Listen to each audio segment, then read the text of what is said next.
Bonsoir, chers élèves. Je suis tout à fait ravie de vous rencontrer sur notre plateforme El Morabi e-learning. C'est une séance consacrée en effet à l'expression écrite. Notamment, l'objectif d'aujourd'hui, c'est rédiger un texte argumentatif, comme vous le voyez en face de vous.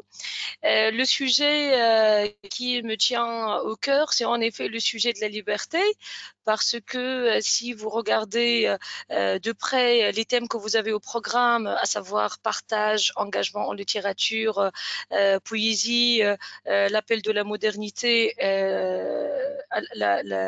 de même, alors à la lumière de la raison, vous comprenez que sans liberté, on ne peut pas franchement exprimer les choses, on ne peut pas mettre le doigt sur le mal, on ne peut pas partager, on ne peut pas critiquer. Donc vous comprenez que le thème de la liberté est un thème de taille. En tant que littéraire, parce que vous êtes littéraire, moi de même je suis littéraire, je préfère travailler sur la liberté des écrivains d'une manière générale, en particulier des poètes, pourquoi pas, parce que c'est le moment de travailler sur la liberté d'expression d'une manière générale.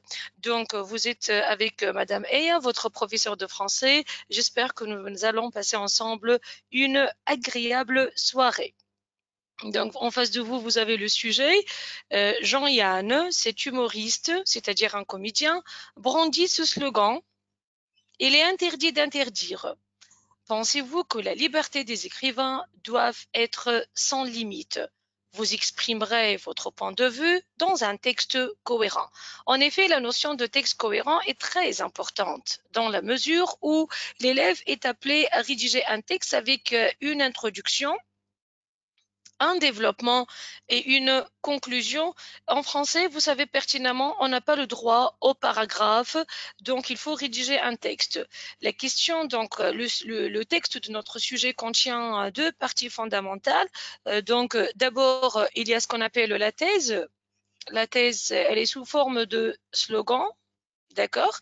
Et puis, et on a ce qu'on appelle la problématique. La problématique, c'est quoi le thème d'une manière générale? La problématique. Et en effet, le thème, c'est la liberté, mais on ne va pas travailler sur la liberté d'une manière générale, on va travailler sur la liberté des écrivains. Donc, vous comprenez que, comme a dit Sartre, par exemple, que la parole est action, la parole est action. Et n'oubliez pas que vraiment, quand dire, c'est faire. Qu'en dire, c'est faire, c'est-à-dire vraiment l'influence de la parole est importante parce que je peux agir sur l'autre, je peux lui faire changer d'idée, de comportement, de mentalité. Donc, quand je dis, par exemple, quand je fais une déclaration d'amour, ça change la situation 180 degrés. Qu'en dire, c'est faire. D'accord? Donc, la liberté, on va voir ensemble, la liberté, en effet, c'est quoi? Il faut faire la différence entre la liberté et la libération. C'est vrai, il s'agit de deux mots de la même famille, mais attention, ils n'ont pas en effet le même sens. La liberté, la libération. Donc, la liberté, c'est en effet, c'est inné, c'est-à-dire dès la naissance. Par contre, la libération, c'est action de libérer, action d'émanciper quelqu'un, c'est émanciper quelqu'un qui a été en effet prisonnier, d'accord? Et puis, donc, on a, si vous voulez travailler sur les mots de la même famille, donc il y a libre, être libertin. Une personne libertine, c'est une personne anticonformiste. Qu'est-ce que ça veut dire anticonformiste? Qui réfléchit contrairement à la société. Le libertinage, d'une manière générale, peut avoir un côté positif, mais de même un côté négatif. Le libertinage, alors libertinage, c'est-à-dire l'anticonformisme, c'est une forme de liberté, c'est une liberté de penser, c'est une liberté dans le mode de vie, dans les mentalités. Anticonformisme, c'est le fait de ne pas faire comme monsieur tout le monde, mais c'est une arme à double tranchant. Très bien, donc les questions, donc vous savez pertinemment qu'on a une thèse. La thèse n'est qu'un point de départ pour cogiter, réfléchir autour d'une problématique, et la problématique, c'est-à-dire à laquelle il faut répondre sous forme de texte cohérent, est la suivante: est-ce que la liberté des écrivains doit être sans limite? Vous comprenez que le mot liberté n'a pas de synonyme, donc je peux remplacer, pour ne pas répéter le mot liberté plusieurs fois, je peux remplacer le mot liberté par cette valeur universelle, cette valeur universelle. Ou bien vous comprenez que la liberté, c'est un droit, donc on peut reprendre le mot liberté par l'expression ce droit fondamental. Fondamental.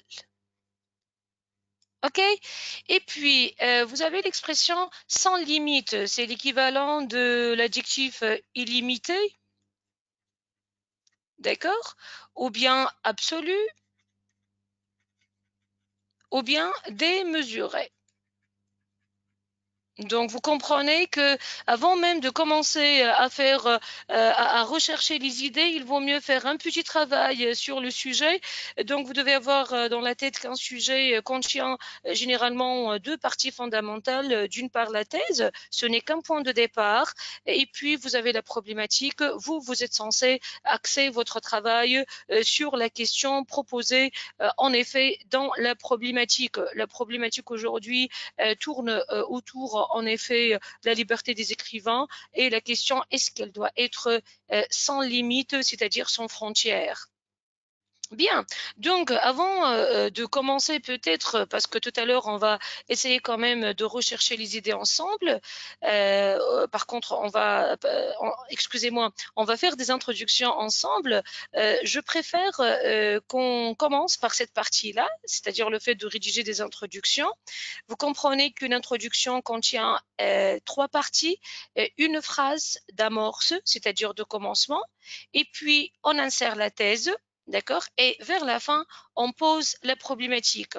Donc, si vous voulez, on commence par cette partie, c'est-à-dire le travail sur l'introduction, ou bien on peut tout simplement rechercher des idées ensemble, à savoir voir tout simplement comment ça fonctionne, c'est-à-dire comment est-ce que cette liberté devrait être en effet présente parmi nous. Ça veut dire quoi la liberté? Est-ce que je peux vivre heureux et être privé de ma liberté en tant qu'écrivain? Est-ce que ça peut marcher? Bien, donc allez-y. Donc on va voir ensemble ressources thématiques et culturelles. La première idée, c'est que le créateur, c'est-à-dire Dieu, a fait les êtres libres. Personne n'a reçu le droit de commander les autres. En effet, selon Diderot, la liberté est un présent du ciel, c'est-à-dire c'est un cadeau. OK? C'est un présent du ciel. Deuxième idée qui dit que la liberté, en effet, la liberté est un bien, c'est à moi, c'est une propriété, c'est un bien personnel, on va dire, excusez-moi. Deuxième idée, la liberté est une condition sine qua non, c'est-à-dire indispensable, nécessaire, de la dignité humaine. Rousseau pense que renoncer à sa liberté, c'est renoncer à sa qualité d'homme. Autrement dit, c'est très important de vivre vraiment dignement, en toute liberté, parce que c'est une question d'humanité. La liberté est ce qui permet à l'homme, d'une manière générale, et aux écrivains, d'une manière particulière, de vivre dignement. Voilà. Et puis, la liberté, ce droit fondamental, est bel et bien la devise des écrivains engagés. Il s'agit en effet d'une devise, c'est-à-dire un principe. Elle sous-tend en particulier la démocratie. Donc vous comprenez que pour la première partie, là où on est censé dire que la liberté c'est quelque chose en effet d'indispensable, premièrement c'est inné, c'est-à-dire Dieu nous a fait en effet libres. Ensuite, c'est une question de dignité. Et enfin, c'est une devise, c'est un principe. Donc ça, c'est en rapport avec la première partie. On va voir maintenant pour la deuxième partie quelles sont les idées qui tournent autour de ça. En revanche, c'est-à-dire mais, toutefois, cette valeur universelle engendre paradoxalement les problèmes Elle connaît cette descente aux enfers. C'est une expression qui dit chaque fois que vous voulez travailler sur un volet négatif, vous avez le droit d'utiliser cette expression. X connaît cette descente aux enfers, d'où les rumeurs conduisant à l'anarchie, aux libertés que de crimes en commet entendant. C'est un cri d'alarme poussé par Madame de Roland. Donc, vous comprenez, un excès de liberté peut conduire à l'anarchie. L'anarchie signifie le désordre. Deuxième idée, pour cette deuxième partie qui dit qu'un excès de liberté entraîne vraiment le malheur, certains font appel à la prospérité du vice. Le vice, c'est le contraire de la vertu. Contraire de la vertu, la vertu, c'est une qualité, le vice, c'est un défaut. Dans la mesure où il ne respecte pas les principes de la morale, donc c'est une question en effet de morale, c'est une question de politesse, de pertinence au nom de la liberté. Il suffit de citer le libertinage de certains écrivains à l'instar de Sade. Donc, vous comprenez qu'on a essayé quand même de trouver ensemble des idées qui disent que être libre à l'extrême peut causer vraiment un problème moral. Et en dernier lieu, la liberté d'expression peut fomenter, c'est-à-dire provoquer le danger. C'est une menace. L'écrivain peut courir beaucoup de risques, comme l'exil. Et il était le cas de Hugo parce qu'il s'en prend violemment au pouvoir royal, il s'en prend aux injustices sociales. Et que dit Sylvie Germain dans ce cadre-là? La liberté comme l'amour a un coût, celui de l'intranquillité. Donc, pour plus en effet d'informations sur la liberté, c'est que regardez ici par exemple une phrase d'amorce. Cette phrase d'amorce dit que la liberté, c'est quelque chose normalement de délicat parce que être libre, ok, mais être libre dans le cadre normalement, dans le cadre de la loi. Alors que dit la définition de la liberté? C'est absence ou suppression de toute contrainte considérée comme anormale, illégitime, immorale. Autrement dit, si vous voulez être libre, ça c'est votre plein droit. C'est d'ailleurs la liberté fait partie des droits fondamentaux, à condition de ne pas se comporter d'une manière bizarre, anormale, à condition de respecter la loi, à condition de respecter les principes de la politesse et de la morale. Donc, ce sont en effet les humanistes qui ont proposé cette définition de la liberté depuis le XVIe siècle. Depuis le XVIe siècle. Bien. Donc, vous comprenez donc maintenant qu'on va essayer à la lumière, parce que grâce à ces ressources thématiques et culturelles, nous avons une idée globale sur la liberté, quels sont en effet les bienfaits de la liberté des écrivains, et est-ce que vraiment la liberté des écrivains est toujours sur la bonne voie. Vous comprenez que quand on ne respecte pas la morale, quand on ne respecte pas la réputation des autres, quand on ne respecte pas en effet la liberté d'expression, la vie sombre dans l'anarchie, dans le chaos. Donc maintenant, ce qu'on va faire, on va essayer tout simplement de travailler sur des introductions. D'accord? Donc, vous comprenez que le sujet, c'est la liberté des écrivains. Et puis, il suffit donc d'insérer la thèse. Notre thèse aujourd'hui, c'est ce slogan de Jean Yann. Et puis, on va essayer de poser la problématique. Donc, voilà les introductions. J'espère que vous soyez quand même, que vous participiez d'une manière fructueuse. Choisissez n'importe quel type d'introduction. Essayez de les compléter à la lumière de notre sujet. Si vous voulez, je reviens sur le sujet. Je vous rappelle le slogan dit qu'il est interdit d'interdire. Et la question, est-ce que la liberté des écrivains doit être vraiment illimitée? Je vous laisse quelques moments pour vous amuser à rédiger votre propre introduction. Si vous avez des questions, allez-y. Posez les questions s'il vous plaît. Vous avez deux modalités pour poser les questions.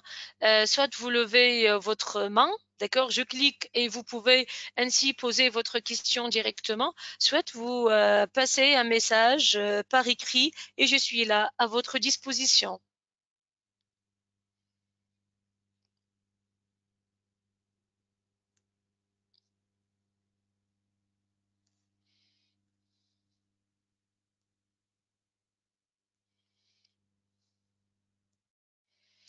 J'aimerais s'il vous plaît que vous interveniez pour votre bien.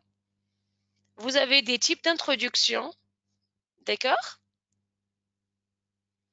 Et vous pouvez quand même, vous êtes capable de faire votre propre introduction. Je peux quand même vous aider. Par exemple, pour l'introduction 1, bon nombre de contemporains, c'est-à-dire des gens qui vivent pendant la même période que nous, se préoccupent avec ferveur de la liberté, de la question de la liberté. Voilà, avec ferveur de la question de la liberté. Voilà. Il suffit de citer ce slogan de, le monsieur s'appelle Jean-Yann.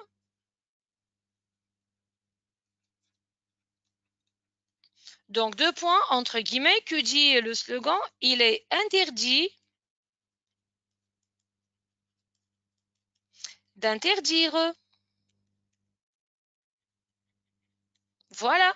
Donc, point et on ferme les guillemets. Par conséquent, on s'interroge si, on peut dire donc si, alors, la liberté des écrivains, on peut dire doit être illimitée. On peut ajouter toujours, hein, on s'interroge si la liberté des écrivains doit être illimitée ou bien doit être toujours illimitée. Point final. Donc voilà. OK? Y a-t-il quelqu'un qui veuille lire son introduction? Vraiment, c'est un amusement parce que ça vous apprend comment faire une introduction. Et donc, dorénavant, vous comprenez, vous allez comprendre qu'une introduction contient 3 étapes. Et grâce à ce travail dirigé, vous comprenez que faire une introduction, ce n'est pas difficile. Donc, une phrase de commencement. Dans un deuxième temps, on insère la thèse et en dernier lieu, on pose la problématique. La problématique a été donnée d'une manière directe, c'est-à-dire l'interrogation directe. Pensez-vous que la liberté des écrivains doit être sans limite? Donc, c'est quoi ton travail à toi? C'est de remplacer cette interrogation directe par une interrogation indirecte. Et donc, regardez-moi comment j'ai fait. Je peux même dire la liberté des écrivains doit être vraiment sans limite, avec un point final. OK?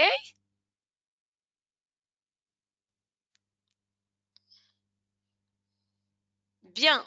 Bravo, mademoiselle. J'ai aimé l'introduction de notre camarade. Très bien. Donc, notre camarade opte pour la deuxième introduction. Bravo. Donc, les droits des écrivains, quoi de plus intéressant? C'est un sujet qui anime depuis la nuit des temps les débats les plus tumultueux, c'est-à-dire agités. C'est dans ce sens que s'inscrit le slogan de Jean-Yann. Très bien, mademoiselle. De Jean-Yann. Bien. Et le slogan dit, interdit, il est interdit d'interdire. Par voie de conséquence, on se demande si la liberté des écrivains doit toujours être absolue. Bravo, mademoiselle. Tu sautes sur l'occasion et tu essayes quand même de réinvestir un vocabulaire que nous venons de voir tout de suite, tout à l'heure. Très bien. Mariam, très bien. Allez-y. Je clique. Tu cliques encore une fois, Mariam, parce que le son est coupé par toi. Moi, j'essaye. Mariam, c'est toi qui as coupé le son. Ah, par moi de même.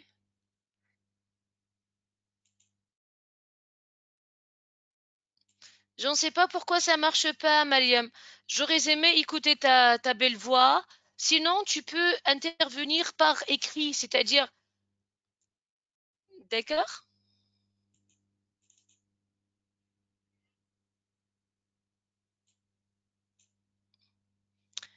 Alors, on va voir.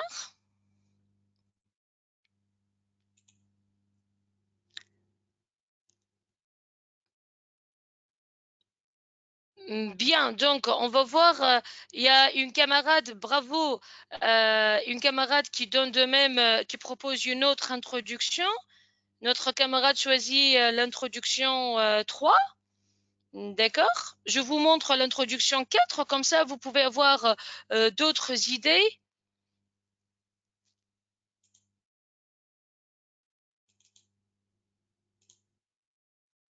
Je clique, Mariam, je ne sais pas pourquoi ça marche pas. J'aimerais écouter ta belle voix, mais ce n'est pas possible, c'est pas possible.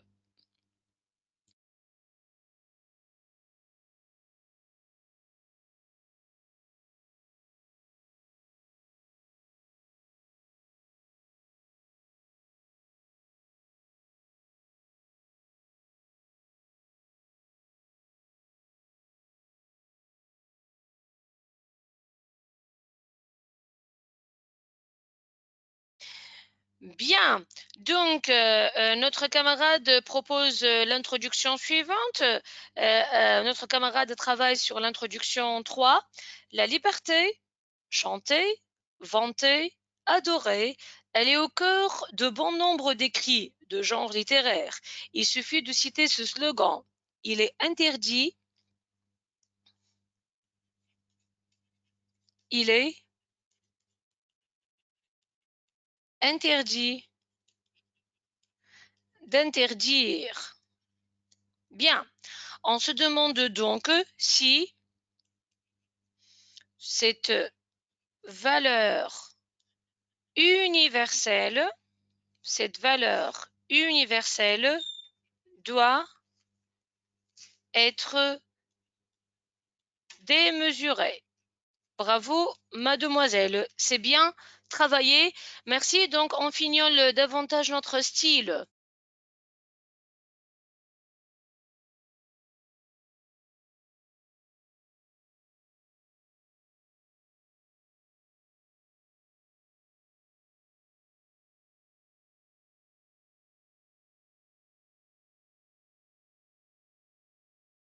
Très bien.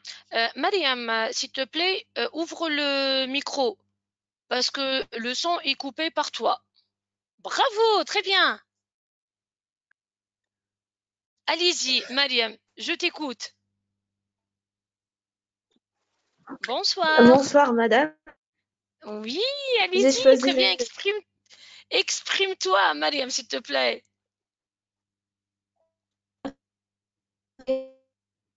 Adorer. Elle est aussi de genre littéraire. Il suffit de citer ce slogan de Jean-Yann. Il est interdit d'interdire. Par voie de conséquence, on se demande si la liberté des écrivains est toujours illimitée. N'y a-t-il pas de barrière en matière de littérature? Bravo, merci, c'est bien dit, mademoiselle. Très bien. Bravo, Merci. très bien. Très bien. Bravo. Donc, Mariam parle de barrières. Très bien en ce qui concerne l'expression de l'opinion. Bravo, très bien. Il y a un camarade cette fois-ci, très bien, qui prend apparemment la revanche de tous les autres garçons. Bravo. Notre camarade opte pour l'introduction 4. Qui pourrait contester l'envergure de la liberté, c'est-à-dire l'importance? La société littéraire ne peut pas se passer de cette valeur universelle, d'où ce slogan, il est interdit,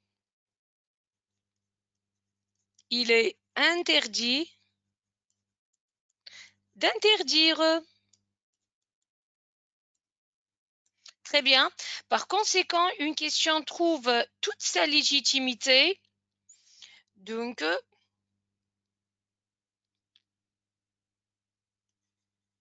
les écrivains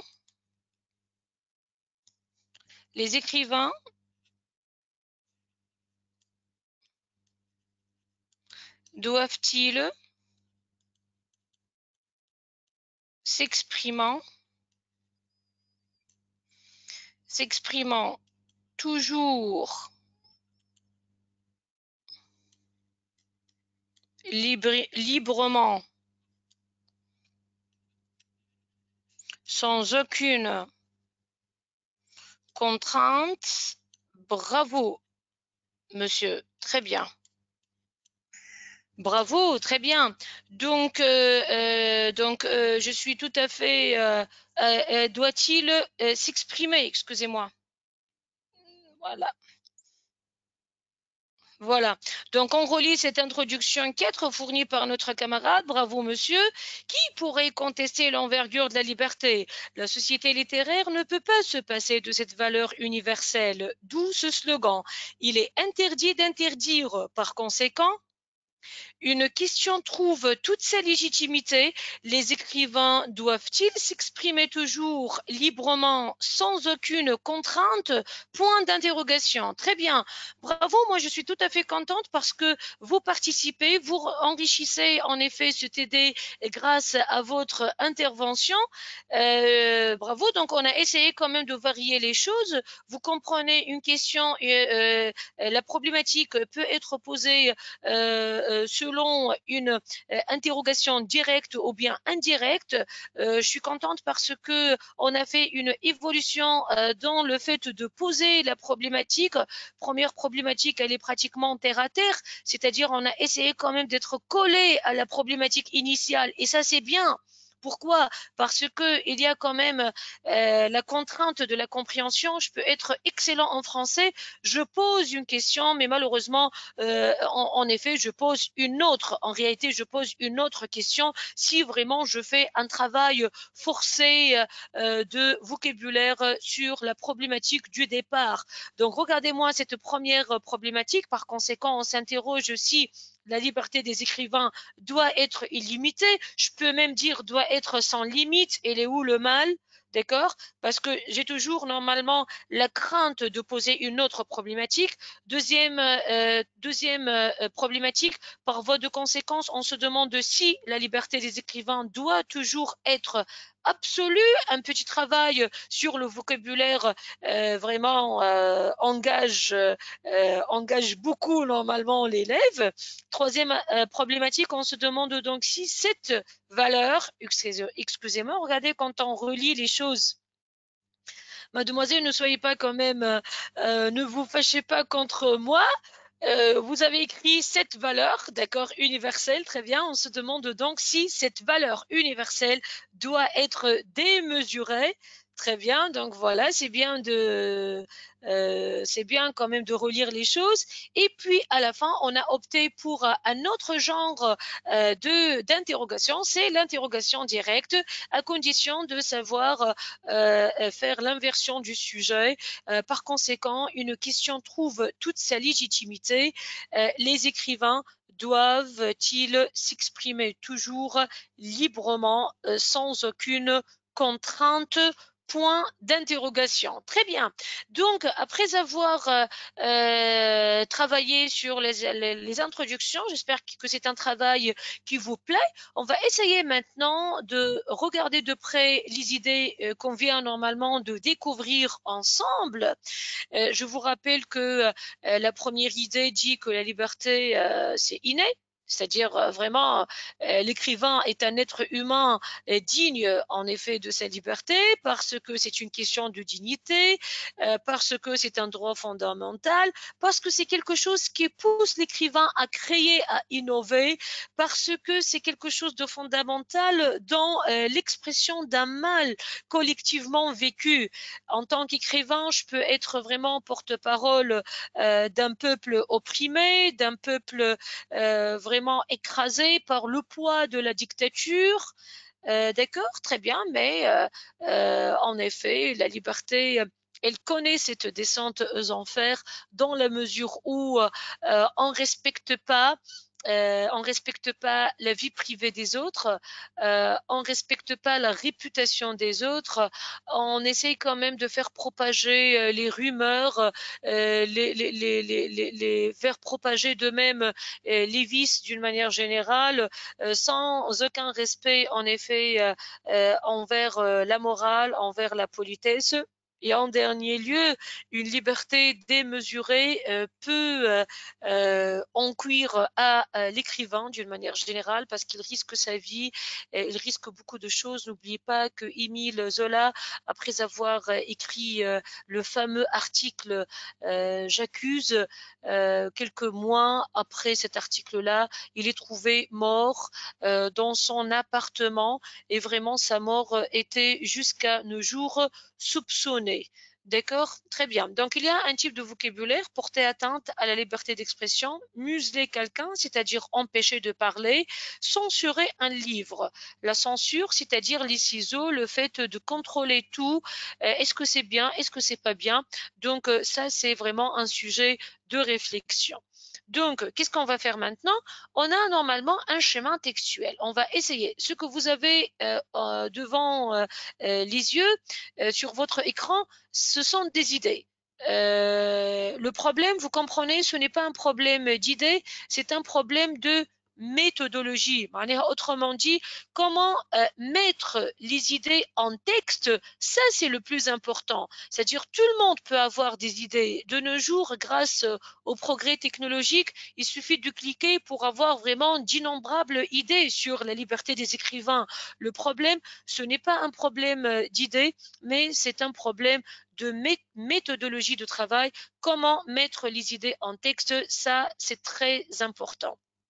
Donc, comme vous le voyez, moi, à la place de mes élèves, j'ai opté pour l'introduction 3, d'accord?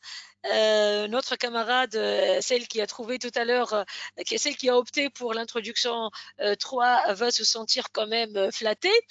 Donc, notre camarade Maliam de même qui a choisi cette introduction 3, c'est par hasard, hein. Le travail a été préparé au préalable.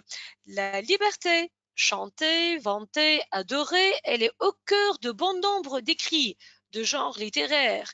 Il suffit de citer ce slogan. On répète, s'il vous plaît, le slogan parce que c'est notre thèse aujourd'hui. Il est interdit d'interdire. D'accord? Donc, on peut dire tout simplement aux yeux, on peut ajouter quelque chose.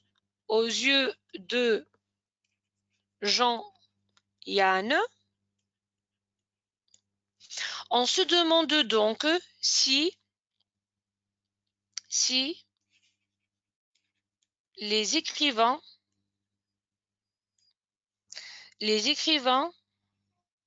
sont censés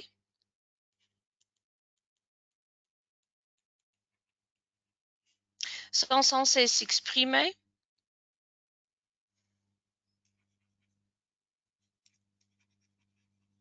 en toute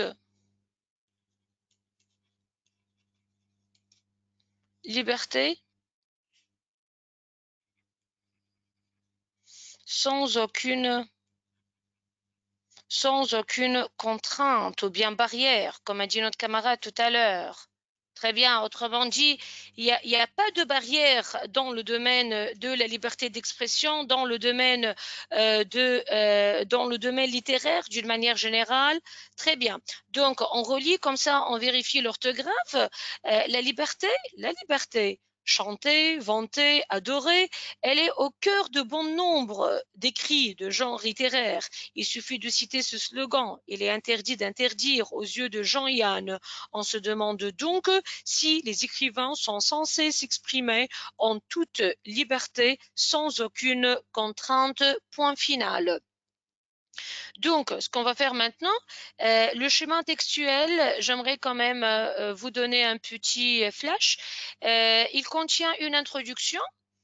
Juste après l'introduction, vous sautez une ligne, chers élèves, pour commencer la première partie. Qu'est-ce que c'est que cette première partie, pardon? C'est une réponse à la question. Généralement, vous répondez à la question. La question proposée en effet dans la problématique, puis vous rédigez une phrase de transition, c'est-à-dire vous montrez que ça y est, vous avez fini avec la première partie, vous allez commencer la deuxième partie. La deuxième partie contient en effet deux arguments, chacun est illustré par un exemple précis. OK, donc vous utilisez un connecteur logique qui marque votre premier argument avec l'expression de l'opinion, c'est très important. Et puis, donc, c'est toujours comme ça le schéma, un connecteur logique, l'expression de l'opinion, vous donnez votre argument et puis vous donnez votre exemplification. Par la suite, vous commencez votre deuxième argument et il s'agit notamment de ce qu'on appelle la partie 2. C'est la deuxième partie. Vers la fin, vous sautez une ligne et vous faites votre conclusion. Aujourd'hui, j'ai essayé quand même de vous aider le maximum. C'est vrai qu'on va travailler d'une manière à peu près élémentaire. Pourquoi? Parce que je sais que vous êtes un public hétérogène. Il y a les bons, il y a les moins bons, d'accord? Et donc, moi, quand je fais un travail avec vous, généralement, je m'adresse à l'élève moyen. Pourquoi? Pour donner plus de confiance à l'élève qui est en effet moins bon et pour que l'élève bon excelle davantage. Est-ce que je me fais comprendre? Mais moi, franchement, je suis ouverte à toutes sortes en effet, de conseils, à toutes sortes de questions, à toutes sortes de propositions. Donc, regardez maintenant, on va essayer quand même de faire ensemble la partie 1. Donc, effectivement, cette partie commence par effectivement. Pourquoi? Parce que on répond à une question, c'est simple. Donc, effectivement, donc on va dire tout simplement que cette valeur universelle est indispensable. Cette valeur universelle est indispensable dans la mesure où, on explique les choses, dans la mesure où elle permet à l'écrivain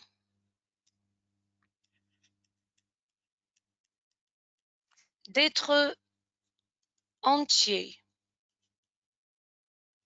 humain.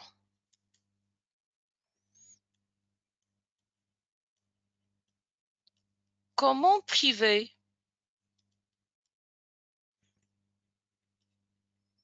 un homme des lettres de son droit fondamental?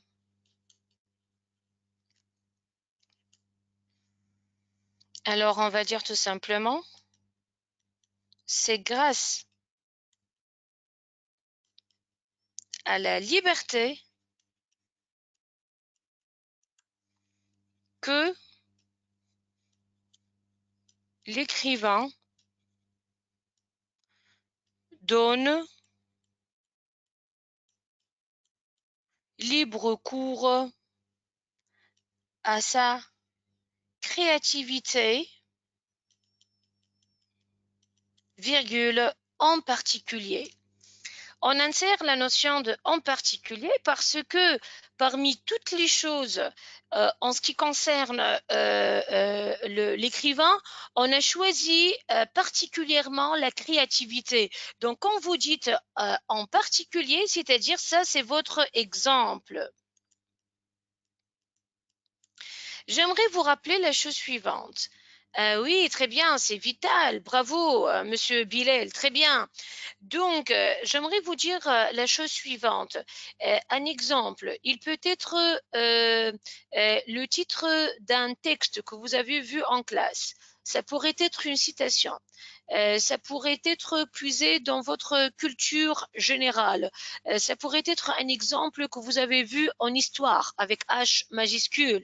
Est-ce que je me fais comprendre? Donc, l'exemple, ça pourrait être une spécificité par rapport à une généralité. Donc nous, on a commencé par cette généralité en disant que c'est indispensable, c'est universel, c'est ce qui permet à l'écrivain d'être entier, d'être humain. Tout cela, c'est beau, c'est merveilleux. Mais c'est quoi la spécificité? C'est la créativité. Est-ce que je me fais comprendre? Très bien. Bravo. Donc, on relit cette première partie ensemble parce que c'est bien de relire, comme ça on peut quand même s'auto-corriger. Effectivement, cette valeur universelle est indispensable dans la mesure où elle permet à l'écrivain d'être entier humain. Comment priver un homme des lettres de son droit fondamental?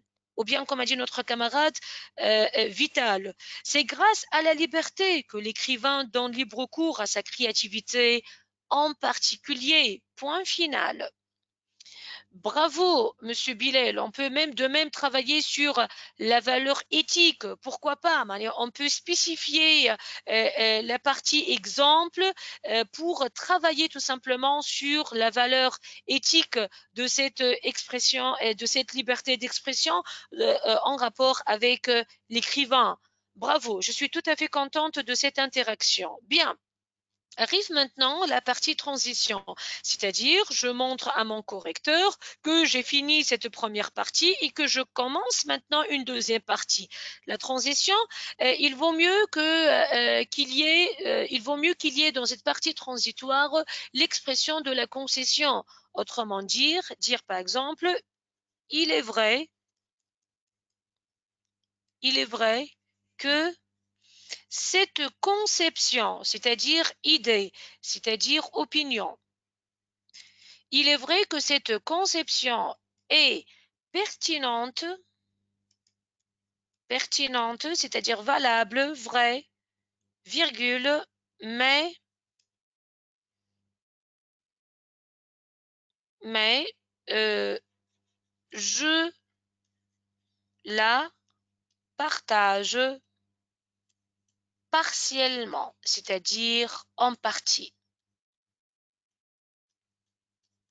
Point. Une transition, vous dites que ce que vous avez dit tout à l'heure est tout à fait correct, mais vous voyez autrement les choses. Vous êtes partant pour une autre idée que la question dans la problématique n'a pas vue et donc comme ça, vous réfléchissez à deux sens. Est-ce que je me fais comprendre? C'est strictement interdit de commencer la partie 1 par d'une part et la partie 2 par d'autre part. C'est un problème de cohérence grave, très coûteux pour l'élève d'une manière générale parce qu'il risque d'avoir -8. Je pèse mes mots, je sais de quoi il s'agit. Si vraiment l'élève commence la première partie par d'une part et la deuxième partie par d'autre part, c'est vraiment grave en ce qui concerne la note. Cela montre un problème de cohérence et n'oubliez pas que vous êtes généralement noté selon un barème. Tout à l'heure, je peux quand même vous parler ou bien faire un rappel sur le barème. Donc, on va voir maintenant comment faire l'argument 1 de la deuxième partie. Il y a une astuce que je donne généralement à mes élèves, c'est que rappelez-vous la problématique. La problématique vous dit que les écrivains sont censés s'exprimer en toute liberté, ou bien même la question du départ. Est-ce que les écrivains doivent toujours, est-ce que la liberté des écrivains doit toujours être illimitée? Donc, astuce pour l'argument 1 de la deuxième partie, je demande généralement à mon élève de répondre de la sorte. D'une part, il faudrait plutôt dire que la liberté des écrivains ne doit pas être toujours, sans limite. Voilà. Donc, regardez-moi ça bien. Qu'est-ce qu'on a fait? On a introduit adverbe de négation, ne pas, mais attention, pas ne pas uniquement. On a introduit l'adverbe toujours. Pourquoi? Pour dire que ma réponse à la problématique, c'est quelque chose de pertinent, mais moi maintenant, je vais essayer de voir autrement les choses. Donc, commencez s'il vous plaît généralement votre premier argument de la deuxième partie de la sorte. Introduisez adverbe de négation ne pas plus l'adverbe toujours. Donc, je relis l'argument. D'une part, il faudrait plutôt dire que la liberté des écrivains ne doit pas être toujours sans limite. Point. Et vous dites en effet, parce que vous expliquez, en effet, elle est taxée de problème. Il suffit de citer à cet égard les rumeurs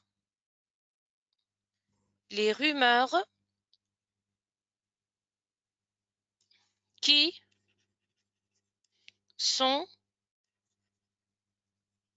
propagées, véhiculées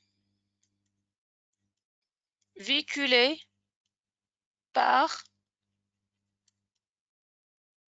certains écrivains sans foi ni loi. On dit comme ça en français, sans foi ni loi, c'est-à-dire des gens qui ne respectent pas en effet l'éthique des choses. Notre camarade Bilal parle de la valeur éthique. Donc, pourquoi ça va causer des problèmes? Parce qu'il y a des rumeurs, malheureusement. D'autre part, je suis persuadée qu'un excès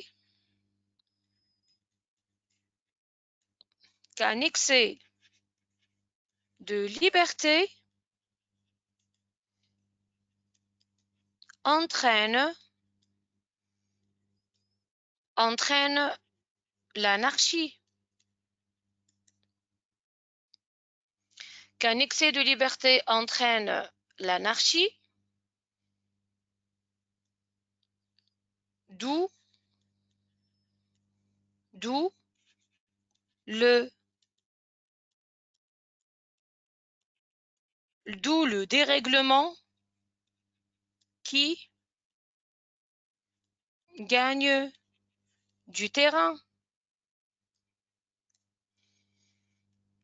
C'est dans ce sens que s'inscrit l'exemple de Sade. Deux points. Ce libertin n'hésite pas. Donc, alors, ce libertin n'hésite pas à faire appel à la prospérité. Au lieu de prospérer dans le bien, on prospère dans le mal, à la prospérité du vice. D'où, on va dire, le volet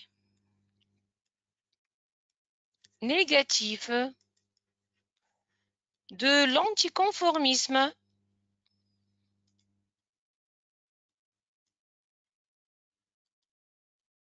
Bien.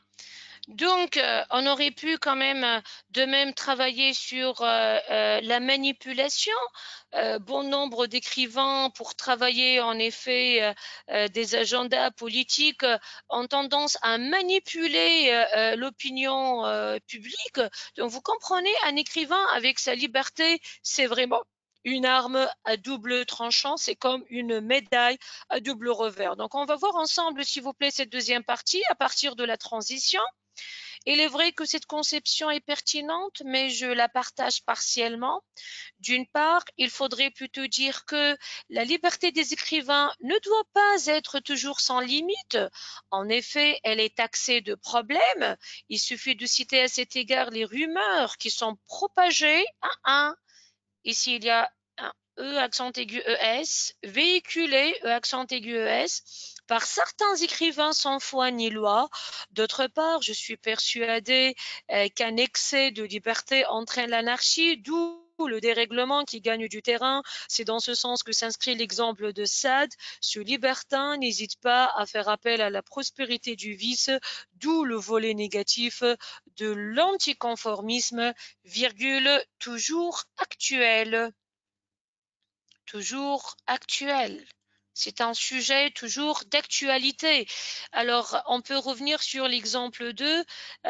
Donc, il suffit de citer à cet égard les rumeurs qui sont propagées, véhiculées par certains écrivains sans foi ni loi. On va dire tout simplement, il s'ensuit la manipulation de l'opinion publique. Regardez, on peut quand même enrichir les choses.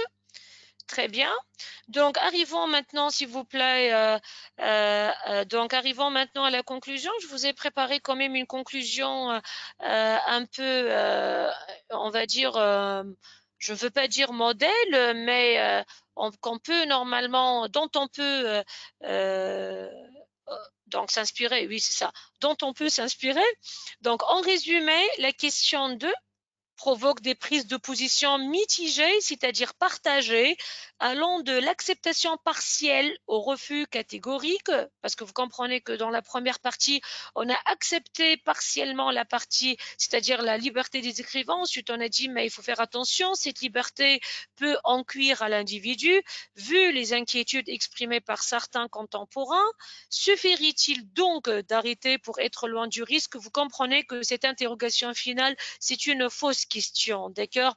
Donc, la conclusion, en résumé, la question de la liberté des écrivains, parce que c'est la chose sur laquelle on a travaillé, la liberté des écrivains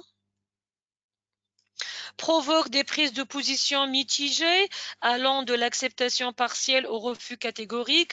Vu les inquiétudes exprimées par certains contemporains, suffirait-il donc d'arrêter d'être libre, d'arrêter les écrivains d'être libres pour être loin du risque? Point d'interrogation. Très bien. Bravo. Très bien. Je suis tout à fait contente de l'interaction de notre camarade. Bravo Bilal. Ils peuvent causer des ennuis et des entraves aux écrivains et entraîner une surveillance, censure politique sévère. Citant l'exemple de Aristote, très bien, c'est vrai que c'est un exemple antique, mais il est toujours actuel. Tu sais quoi, Bilal, chaque fois que tu cites un écrivain appartenant à l'Antiquité, comme Aristote, comme Sophocle, moi de même, je viens de citer Sade. Sade, c'est trop loin normalement de l'histoire. Ajoute tout le temps l'expression exemple toujours actuel, dossier toujours actuel. Bravo Bilal, parce que tu m'inspires tellement avec cela, parce que vous comprenez, hein, puis après Elias, c'est vraiment, si quelqu'un n'accepte pas mes idées politiques, je risque de quitter le pays, je risque d'être expatrié, c'est-à-dire un réfugié, et dans le monde, je serai tout simplement une persona non grata. Une persona, ça s'écrit comme ça, persona non grata. C'est-à-dire une personne indésirable dans un milieu politique, religieux, parce que je pense contrairement aux autres, d'accord? Très bien. Faites bien, j'aimerais vous attirer votre attention sur la chose suivante, Lana. On ne peut pas vivre heureux et être privé tout en étant privé de notre liberté. Est-ce que je me fais comprendre? Partout dans le monde, il y a cette devise, la liberté ou la mort. C'est-à-dire vraiment, j'aimerais plutôt me sacrifier que de vivre soumis, foulé aux pieds par un dictateur quelconque. D'accord? Très bien. J'aimerais maintenant, chers élèves, revenir sur l'introduction pour voir ensemble comment on a essayé quand même de structurer ce texte-là. Je vous lis, vous suivez, et puis je répondrai à vos éventuelles questions. La liberté, chantée, vantée, adorée, elle est au cœur de bon nombre d'écrits de genre littéraire. Il suffit de citer ce slogan. Il est interdit d'interdire aux yeux de Jean-Yann. On se demande donc si les écrivains sont censés s'exprimer en toute liberté, sans aucune contrainte. Effectivement, cette valeur universelle est indispensable, dans la mesure où elle permet à l'écrivain d'être entier, humain. Comment priver un homme des lettres de son droit fondamental? C'est grâce à la liberté que l'écrivain donne libre cours à sa créativité en particulier. Il est vrai que cette conception est pertinente, mais je la partage partiellement. D'une part, il faudrait plutôt dire que la liberté des écrivains ne doit pas être toujours sans limite. En effet, elle est taxée de problèmes. Il suffit de citer à cet égard les rumeurs qui sont propagées et véhiculées par certains écrivains sans foi ni loi. Il s'ensuit la manipulation de l'opinion publique. D'autre part, je suis persuadée qu'un excès de liberté entraîne l'anarchie, d'où le dérèglement qui gagne du terrain. C'est dans ce sens que s'inscrit l'exemple de Sade. Ce libertin n'hésite pas à faire appel à la prospérité du vice, d'où le volet négatif de l'anticonformisme, toujours actuel. En résumé, la question de la liberté des écrivains provoque des prises de position mitigées, allant de l'acceptation partielle au refus catégorique, vu les inquiétudes exprimées par certains contemporains. Se ferait-il donc d'arrêter d'être libre pour être loin du risque? Voilà. Très bien. Chers élèves, j'aimerais quand même j'aimerais répondre à certaines questions. On est pratiquement à la fin de notre séance d'aujourd'hui. Tout à l'heure, je vous ai promis de vous proposer le barème. Donc, votre barème, c'est 4 points, et puis 4 points, et puis 2 points.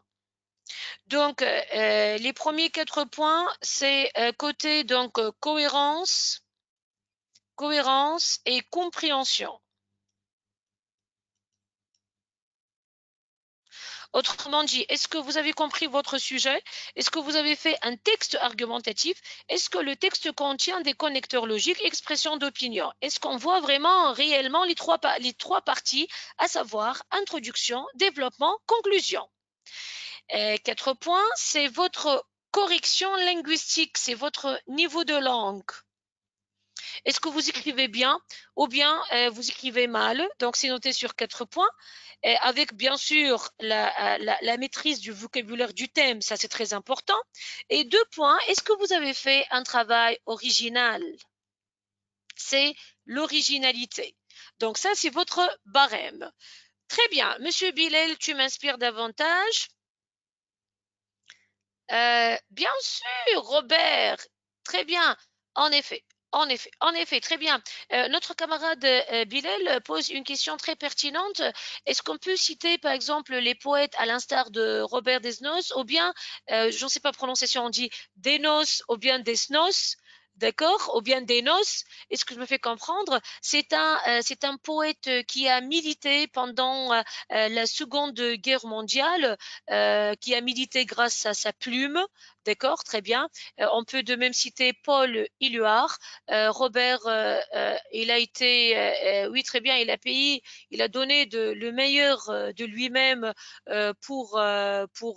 contre, en effet, l'occupation allemande. Bravo, Monsieur Bilel, bien sûr. Ici, vraiment, on peut spécifier les choses. D'accord, très bien. C'est un exemple tout à fait original, Yebilel. Très bien. Bravo. Donc, comme on est à la fin de cette séance, j'espère que la séance était quand même bénéfique pour vous. Je suis tout à fait contente de votre interaction. Je vous souhaite tout le courage du monde. On sera ensemble, Inch'Allah, très prochainement pour travailler d'autres thèmes pour vous préparer pour la passation de votre devoir de synthèse, quelques devoirs de contrôle, pourquoi pas. D'accord? Je suis à votre disposition. Je suis faite pour répondre à vos questions, pour vous venir en aide. N'hésitez pas à poser les questions. C'est un énorme plaisir, gentille demoiselle. C'est tellement partagé. Très bien. Bravo, merci infiniment. Je suis à votre disposition. J'adore cette reconnaissance de votre part. Merci pour cette gratitude. Très bien. Bien. Donc, chers élèves, je vous souhaite une excellente soirée à côté de vos proches. Moi, tellement, c'est tellement partagé. On se retrouvera, Inch'Allah, bientôt. Moi, je préfère vous voir au moins une fois par semaine. Je suis contente que notre plateforme vous apporte normalement du bien.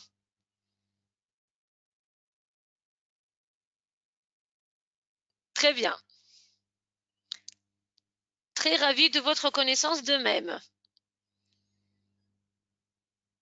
Bien. Donc, je vous souhaite tout le courage du monde. En tant que prof de français, vous allez toujours trouver votre professeur, Madame Eya. D'accord? Je serai toujours à vos côtés jusqu'à la passation de votre bac, Inch'Allah.